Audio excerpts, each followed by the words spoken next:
I want to get your take on all of this. This is obviously a big headache for Google. The DOJ says Google is profiting off of unlawful monopolization that stifles competition and wants the company to divest itself of Chrome. Google says that's overreach, bad for business, and bad for consumers. What say you? I think it's a game of high-stakes poker, and ultimately, I think the chances of a breakup are basically extremely low. Look, if you look at Microsoft in the 90s going 2000, they essentially beat the U.S. government when it came to antitrust monopoly.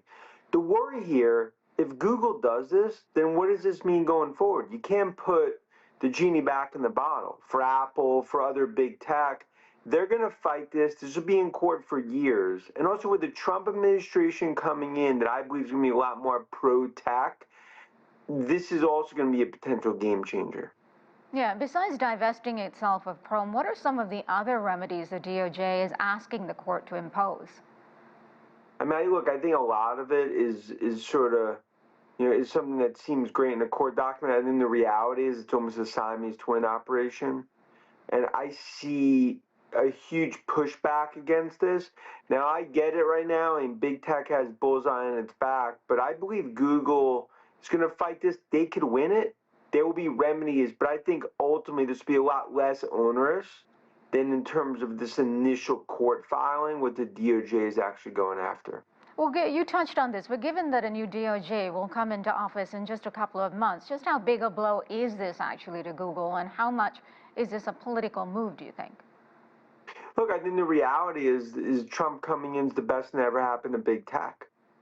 Con of the FTC is going to be gone in our view, and you're going to basically have almost a deregulatory landscape. That's also going to be in terms of on the big tech side.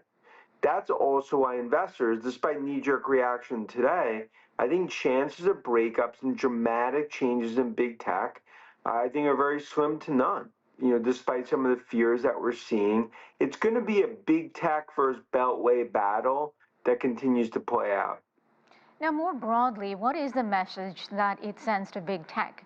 Is it that we're watching you and you can't get too big? Because Trump was sort of opposed to Chrome when, it brought up, things about him that weren't favorable. Now he's wondering if it's a good idea to break it up. And then Trump was against TikTok, and now he's pro-TikTok, right? So those things have changed. And again, it's unintended consequences. At a time in the AI revolution where big tech is really, leading this, especially in the U.S., if you start to break up big tech, there's a lot of, I think, a cascading effect that could be very negative, not just for the markets, but overall big tech.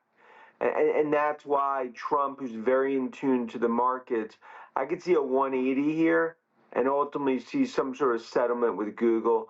I still think better chance of me playing in the NBA than Google getting broken up. All right, and what recourse do you think Google has, and which competitors stand to gain the most if a judge does rule against Google? I mean, look, I think it's really small. I mean, Microsoft and Bing, they're going to really, I think, have a lot of difficulty in terms of gaining any sort of traction. For most consumers, bread, water, iPhone, and Google, right? In terms of from a priorities when they wake up. And that's not going to change. It's embedded into the consumer. You could have a 500-page court document. It's not changing it. All right, we will have to leave it there. There's a lot of time to see what happens, a lot of moving parts. Dan Ives, thank you so much for your time. Thank you.